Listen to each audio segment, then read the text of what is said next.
everyone. It is episode 343 of This Is Whole Life. We are sans a Sinkamani this week because I'm pretty sure, I think it's going to be more often because I think as those grandkids are around more, Jeff's going to be around less. You think that's it? I think that is. I think he's hanging out with the grandkids and he's like, yeah, guys, I can't make it. Well, I can see that. And I'm not trying to throw them under the bus, but sort of. They're pretty cute. They are pretty cute. I mean, well, in fairness, this is a week off. It is a week off Tuesday. The Florida Conference gives all Florida Conference pastors these are days off. These are days off. Theoretically. I mean, we're pretty comfy. I mean, yeah. We're just here. That's why I tried to tell Jeff. I was like, yeah, this isn't working. No, this is podcast. This is the best. I mean, raise your hand if this is the best part of your week. Yeah, of course. Oh, yeah, sure. Maybe. There's some kind of thoughts here. Like the hand kind of jerks up a little bit, and Randy was the only enthusiastic. Really handsome. That's just because you're the one who's had coffee most recently. There. That's probably true. This was the last one, right? In our Rise to Christmas? This is the last message. That was the last in that series. Now we do have one more Arise sermon in the year because December 31 is the final Sabbath of the year. And that's going to be a kind of this next Sabbath, the 31st, will be a reflection Sabbath. So I think it'll be really kind of I'm looking forward to it. We're gonna look over. Ken enthusiastically raised his hand. I did. No one else did. But anyway, we'll see if anybody's there. At least it's not the day after New Year's. So, but anyway. Ooh, yeah, that's brutal. And what's this one called? This just reflections. Reflections. That's it. That's so the last Arise. We're going to look back on where we've gone with this Arise series over the last year. We're going to talk about the things the church has accomplished in this last year and kind of set ourselves up to moving into January and a new year and a new theme. January 7, we'll be launching our Follow Me theme, which will be really fun. And first time hearing it. And Melanie's going. January 7 will be Melanie's first Sabbath without training wheels. So so Tammy will be on retirement. She's not even going to watch online. I'm pretty sure she's just going to be like, nope, I think we both know that'll happen. just I was trying to give you the benefit of the doubt. Oh, come on. Tammy, that you would just totally unplug. I was very impressed with how Andy always knew everything I'd said in my sermons during the first year. Keeping tabs? You know what? He invested 37 years in this church, so I don't blame him. I keep tabs too. Yeah, that's fair. And to be completely honest, he didn't have anything else to do. I mean, it wasn't like he was on to his next job where he was like, hey, I have to prepare a sermon next week. It's a good thing Andy's not in here. He probably beat you. That guy's been busy. We all know that Andy is one of the busier people you'll ever meet in your life, even though when you're talking to him, it seems like he's got all day in the world just for you, which is a gift that maybe it is a gift that very few people have, and it's one that Andy has, so one I've always appreciated. So this week was, again, the last one, Arise to an Unexpected Savior, and I feel like we kind of had to break out the velvet sledgehammer. Oh, did it come out this week? I think it came out this week. You haven't talked much about it for a while, so I was feeling a little... like maybe it was time to get it back out. No, it was definitely time. I think there was a couple of points where we could really apply it in. The first one was, would you have recognized Jesus when he was born? And I think when we look back, and would that have caused you to get up and arise and go to do anything? Or, I mean, and I think statistically speaking, we know the answer to the question because nobody else did either. And if we didn't have the knowledge that we had now, what would have pried us out of whatever our daily life was like to do anything different than anybody else did? But I did like what Ken said. I would have at least liked to believe that if the angels appeared to me, that would have been enough. Yeah. Even if it was just out of pure fear, maybe we should go check this out. Because if I don't, are they going to come back? What are the ramifications here? So I felt like at least there was that part where there you go. I feel like, maybe if the angels came. This morning, as we were having breakfast as a family, Ellie just wanted to tell me about this Instagram reel that I don't know where she saw it. Well, obviously Instagram, but I don't know if remember if Heather sent it to her first or vice versa. Right. But this person, it was a lady, and she's like, what if, and she's like, I'm pretty sure there's a pretty high likelihood that the shepherds that the angels came to were teenage girls. Oh, yeah, I've actually heard that before. And that she's like, think of the reason. She's like, the lowest of the low would have been the shepherds in the family. And if you don't have any daughters like Jesse, well, then David is the youngest. He's the odd guy out. He's the one when everyone else gets to go do the cool thing. He's home, right? He's home with the sheep. And so it's like, well, if they had girls, the girls would supersede the boy and they would be the shepherd. And one of the points she made was, there were other, shepherdesses in the Bible, Rachel, Zipporah, Leah, possibly, she said. And then she's like, now think about it. The lowest of the low is who God decides to tell, which, says a lot about God's character and who he wants to know. She's like, but also, who would God trust to spread the news the fastest other than teenage girls? And so, we've got two pastors hanging out. Like, what do you think about that? I'm pretty sure it would be the Be Real app. The Be Real is what it would have been on. That's how it would. That's how it would have spread really fast. Really, the Be Real? Yeah. Oh, is that the one? I don't. Melanie has this fresh in her hand because we were doing some worship planning and just as we were getting ready before this podcast and so I was like, hey, hang on, can I take a picture of you? And she's like, oh, that's a little weird. I was like, no, it's my Be Real app. That's the one I get into all the time when I'm with Ken. Yeah. Exactly. So it's like it gives you 2 minutes to take a picture of whatever you're doing right in that moment. And so you take the picture and it's a picture of the camera's facing you and then it's facing away from you. And so anyway, plug first. It's my new. I don't like social media whatsoever, and this one I'm actually enjoying because it's kind of fun. You just see where everybody's at the same time, and your family and friends that you're doing this with. Maybe we should create a church staff account so people could follow us and find out what's happening. That seems dangerous, doesn't it? I mean,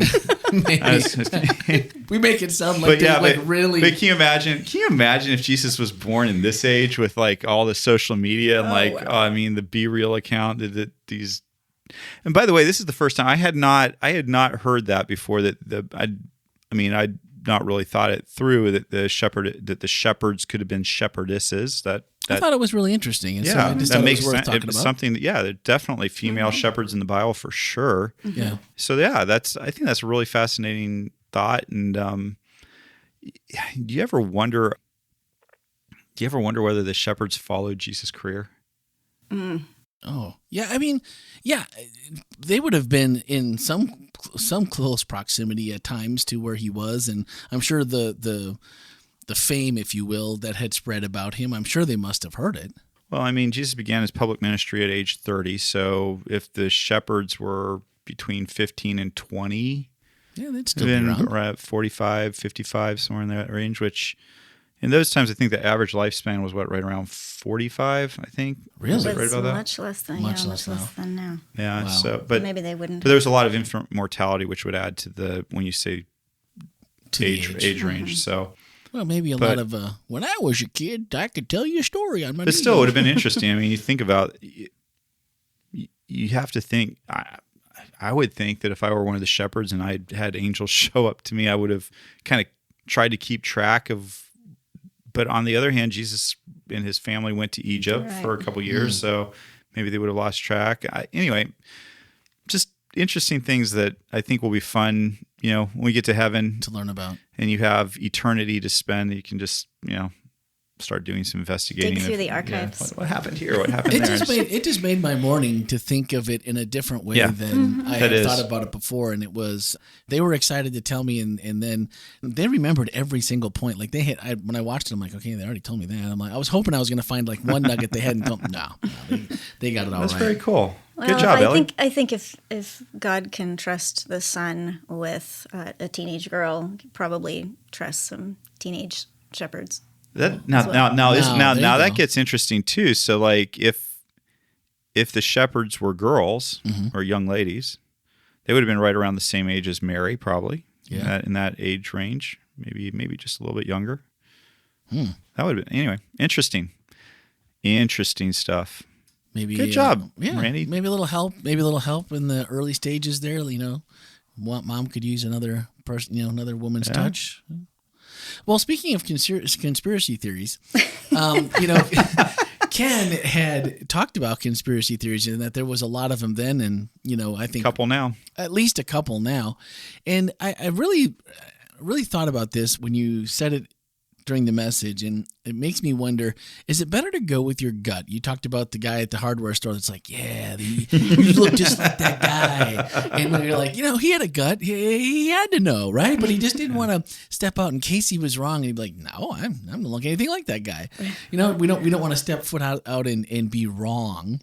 So is it better to be like, just stick with your gut and show up no matter what the information sounds like, but if your gut says, you know what, there might be some truth to that. Is it better to just go with it and then just get smacked down on the other side, or just stay home? Like, I don't want to be one of those tinfoil hat people. One of the best pieces of advice I ever received as a summer camp director, and it's going to seem a little bit off topic, but just stick with me here. I'm in. Was a seasoned camp director, which some people might know, Rick, Uncle Rick from Nasoka Pines, but he actually worked down at Clock for many years, and my brain just froze on me. So anyway, but Rick, when I first was beginning, he said to me, Ken, your camp staff are going to come up with some crazy ideas of things that they're going to want to do. He said, if your gut tells you it's not a good idea to do, go with your gut. He said, always go with your gut. He goes, because you will always wonder if somebody if they come with some crazy plan. Like one of the plans I think that he told me about was his staff had an idea for sword fighting with real swords in one of their plays. Yeah, not a good idea. Which that's an easier call to make probably, but you'd be surprised the pressure you can feel as an adult with teenagers who are trying to pressure you to do these things. But anyway, but he just basically said, if somebody gets hurt, you're like, oh, I knew I shouldn't have let that happen in my gut. And so I think, to your point, I think that going with your gut to a certain extent is a reasonable thing to do. Now, what I would say is, if you have a history of your gut being wrong, remember that. Remember that. Just kind of keep that in mind a little bit.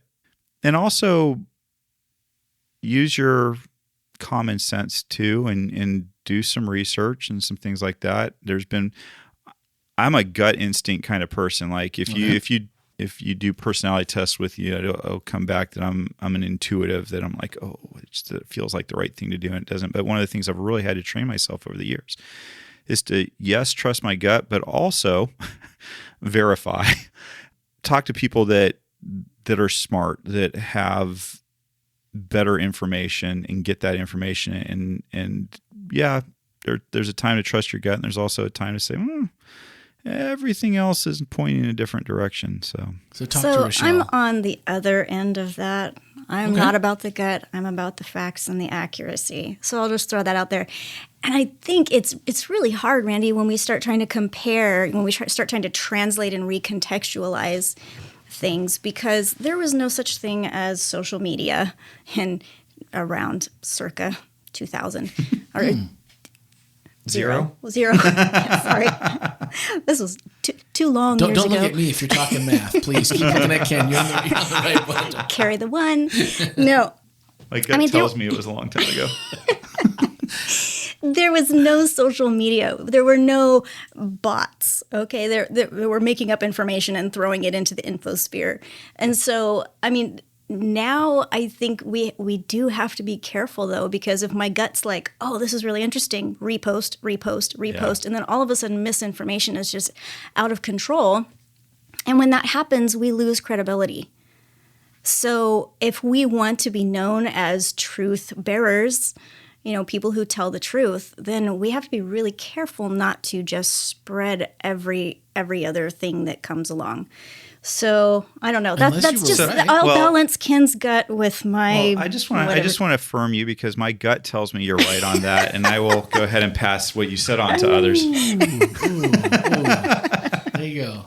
I mean, unless your gut was right, and then you can be like, booyah. There we go. So yes. I guess it's the balance. It's the balance. What is it? Trust but verify. That was Ronald Reagan, I believe. Yeah. That's who's usually attributed to. Yes, I think so. Yeah. Sounds right. It sounds like Yeah. But then here's the problem that I think maybe blows this out of the water is can actually let us in on the fact, if you've never thought of it this way, that both the sheep and the goats of Matthew 25 were they weren't wrong. They were just uninformed. They were ill-informed. They had, if someone had said, well, you saw Jesus, they would have said, no, I didn't. So they were wrong. It was misinformation. Campaigns back at, well, what was that, 0, 30, 32, 33, something like that, carry the one? Negative 30. Negative No, 30? go ahead. No, Go ahead. Anyway. Final one? I'm not sure. Math. Okay, no one's got the math. But they didn't realize that they had seen Jesus. Even having that verse and the support of the Bible, I think Christians, the realization that, there are still those of us that that haven't really gotten this concept yet. And I like how you kind of broke it down where we all know, if I was in prison and you visited me, I was thirsty, you gave me a drink, that those aren't always going to be, did you pull up to the prison last week and go visit someone? Did you hand someone who was really thirsty a glass of water? And I think it's easy to get caught in, well, yeah, we're just supposed to do good things. You just pile those all into one. Just do good things. And if you see a need, fill a need kind of thing. It's really much more than that, I think, to be intentional and then to follow what God, when you pray for, put somebody something in my path, and then you just walk along like it's any other day and you just don't realize anything other than what you are already put on your plate for the day to do, which I would say is probably more than we typically are ever going to get done anyway, if you're like probably the three of us in this room, I'm pretty sure. So how do you keep yourself open to the little things? Because I think they're the big things. If you didn't realize you were seeing Jesus, that's a pretty big thing. And if something small comes up where it's the opportunity that you asked for that you just weren't slow enough to see or patient enough, or I'm not sure what that is. I think when I was a kid, I heard the story about people who were entertaining angels without knowing it. And so in the back of my mind, I was always like, well, if I do something nice for this person, maybe it's an angel. Or if I do something nice for that person, well, then maybe that's Jesus. And it took me a long time, but I think I've finally come around to that. It's not about the spectacular. It's not about what is more cool about serving an angel than serving a person that Jesus loves, right? That is spectacular. I think the little things can be the important things. You don't have to do everything. You can do one thing. You can do two things. At Madison campus where I was before I was here, one of our pastoral team's name was Ignacio Silverio, and he went by Pastor Nacho. He used to say on a fairly frequent basis, he said, you can treat me pretty much anyway, but I can kind of work through that, but you treat my children badly or you treat them really well, and that's going to be what my impression of you is, truly. And that one sunk in with me because it's the truth. People who treat your kids really well, they can treat you pretty poorly, and you're like, yeah, okay. But people who treat you well and treat your children badly, that it is very, for me, the hardest thing in my life to forgive is not the people who treat me badly, it's the people that treat my kids badly. That's the hardest one for me to forgive.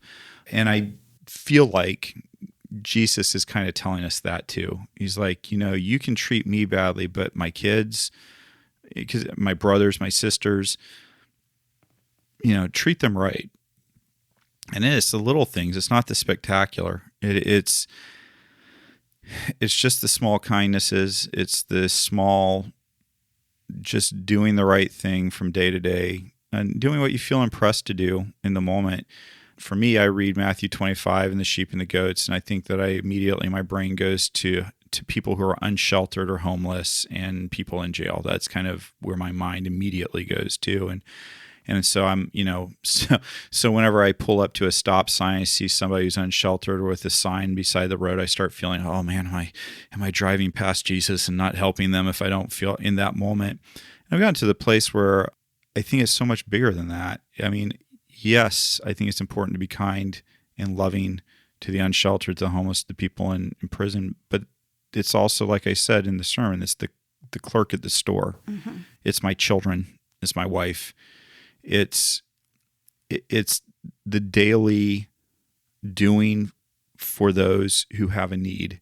And where I've gotten to when it comes to an unsheltered person on the side of the road is there's times where I just feel like that's what my gut tells me I ought to help them.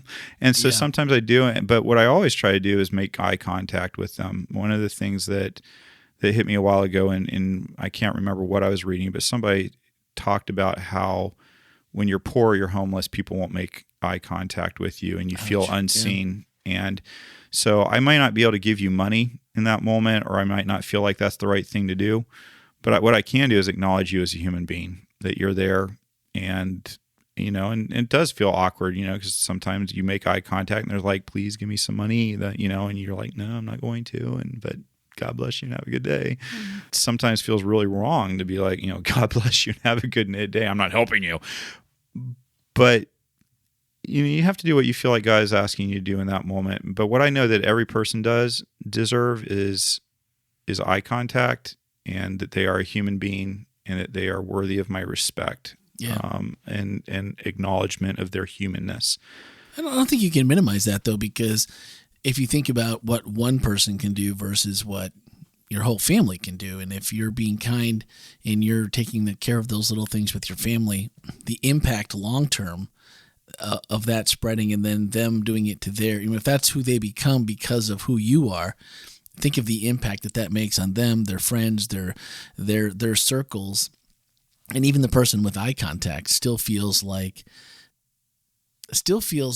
I told this story a while ago when I was downtown. I was meeting Jordan Soliday, a member. I don't know if he's a member here, but he does. He's been part of our family. He's part of the Whole Life family. I was meeting him downtown, and I had a really bad day. There's no place to park. I was late because there was no place to park. I left early, 20 minutes early, still couldn't find a place to park. And this guy's asking me for food, and I'm like, he's got a guitar and all this stuff. He looks like he's fine. And the nonverbal must have been bad because he was just taken aback. And I'm trying to feed this stupid meter with my phone, and this whole thing is going on.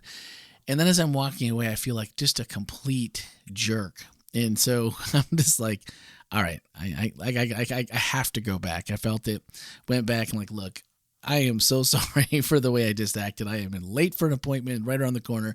And I'm like, I don't think they have full breakfast, but they have food. It's a coffee shop. They've got food. I'm like, just come with me. And I'm already late. We'll come in together. That'll make, and really I think in a way it was almost selfish. I'm like, well, now I have an excuse. I helped the homeless guy on the way in.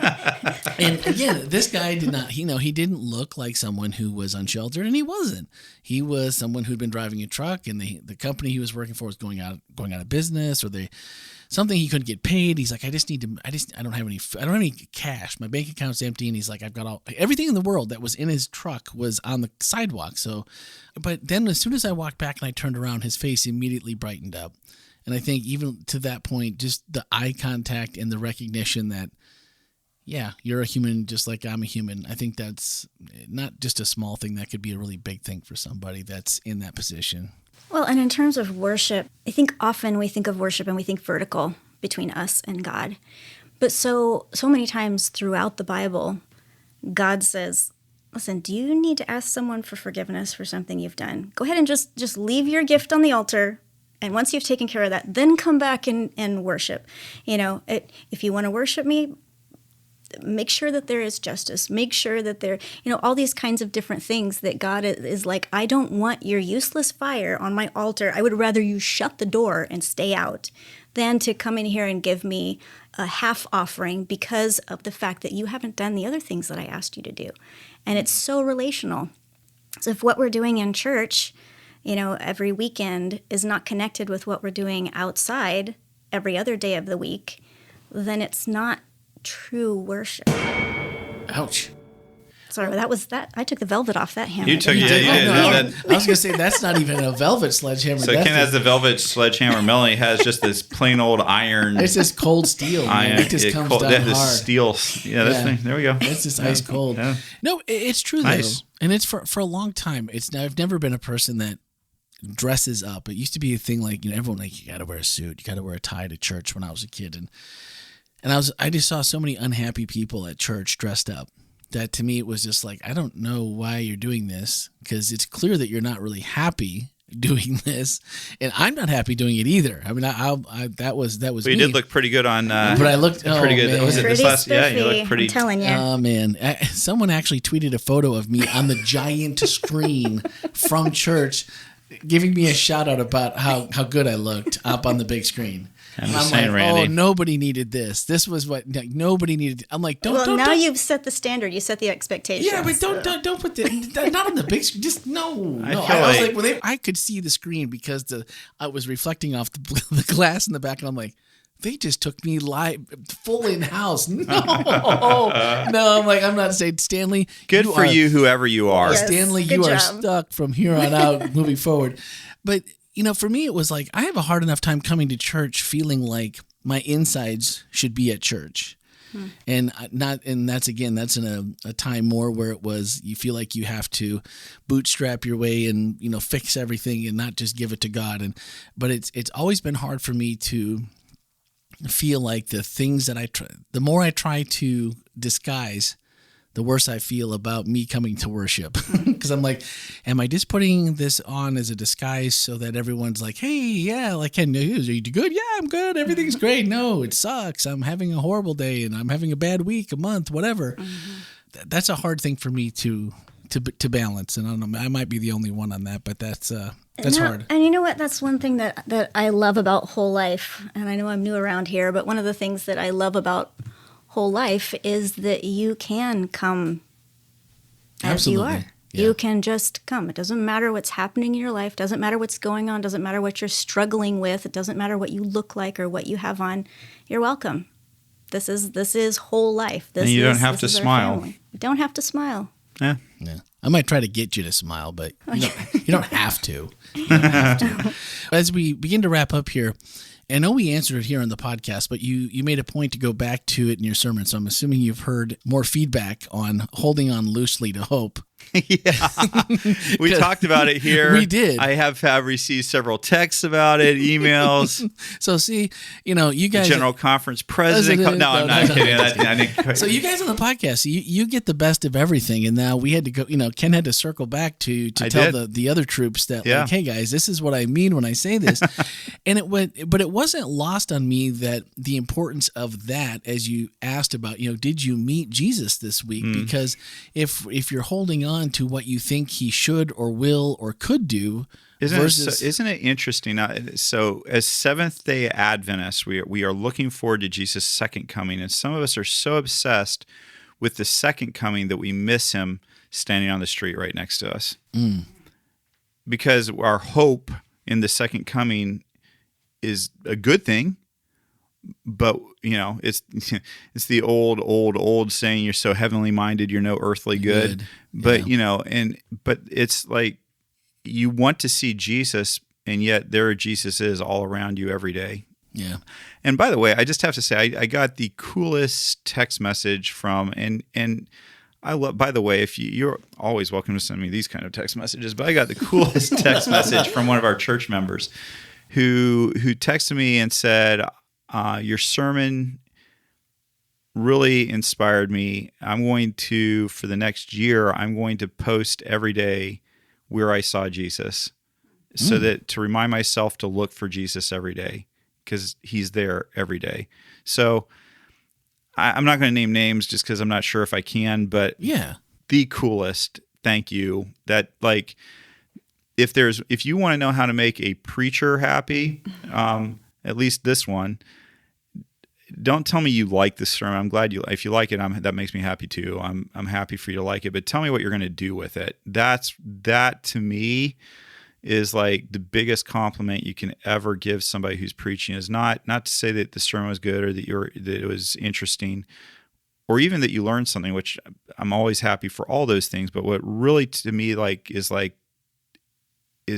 coolest for me is when somebody's like, because of that sermon, I'm doing this. And sometimes the funny thing is, like, I had no intention for anybody to do that, but what a cool thing. And so, because that's, to me, I one of my homiletics professors, they told me, they said, look, they said, if you give a sermon and you don't give people something to do, something that they can tangibly do, you've given a nice speech. Yeah. And so that's kind of, I know that Melanie, with your homilies, you may have a different, I don't know, but to me, it's just that action. I love it when I hear somebody say something like, I know you just hit on something that just made me realize that I need to do this different in my life, or I need to add this, or I need to subtract that, or, just something like that. So anyway. Well, this past year, I mean, Ken is totally responsible from a message that came, I think it was Christmas time last year. You gave everyone pieces of paper and pencils and said, write down, I think it was 10 things that you think would be valuable to spend your time doing. I'm totally paraphrasing because I'm only thinking of it because you brought it up, of things that you could do better or things you want to prioritize in the new year. And I quickly wrote down 10 like that. And then the one that stared back at me on the paper was date night with my wife. Mm. And so this year, barring, band concerts that happen to be on date night, and until it gets to the night, you're like, oh, what? No, I don't want to do this. This is date night. I don't totally want this date night. Anyway, so this person, 365 days, go for it, grab it and go. But I'm like, 52. Cool. I thought 52, intentionally 52 every week. And it was never a week where it was like, oh, forgot about that it was. So that was something that we did, and we're better off for it. It's awesome. So there you go. I think that was it. Yeah, hold on, Lucy. That was the last one. And of course, last week we didn't have any comments. I mean, it was both last couple of weeks. It's been shortened messages and more music and more interaction. And can we give our listeners an assignment? Can we? You're in charge, Randy. Yeah. Ken says we're giving assignments. Let's do it. So based off of the podcast, based off of the other podcast, which is the sermon. Yep. Yeah. I'd love for people to share with us what, the phone number, the email, social media, whatever. I'd love for you to share some way that you were inspired to arise this year. Some way that you're inspired. And I may or may not be actually asking that question in our church service this next week too, but I would love to I'd love to hear about where you've been on your journey over the last year when it comes to our theme of Arise. I guess I just thought of this as we were talking about this, and I, again, wasn't really planning, but I'd love to hear, have you taken an action from something that, not even necessarily something that I preached, but just something that happened at church or in the church community that inspired you to do something? I love... it was funny this week. I had somebody come up to me after the service, and they said, or maybe I went up to them and they were talking to me. But anyway, they said, when you said you were going to do testimonies, and you said, yeah, I know some of you are not excited about that. They said that was me. It's like, oh no, this is not testimonies, no.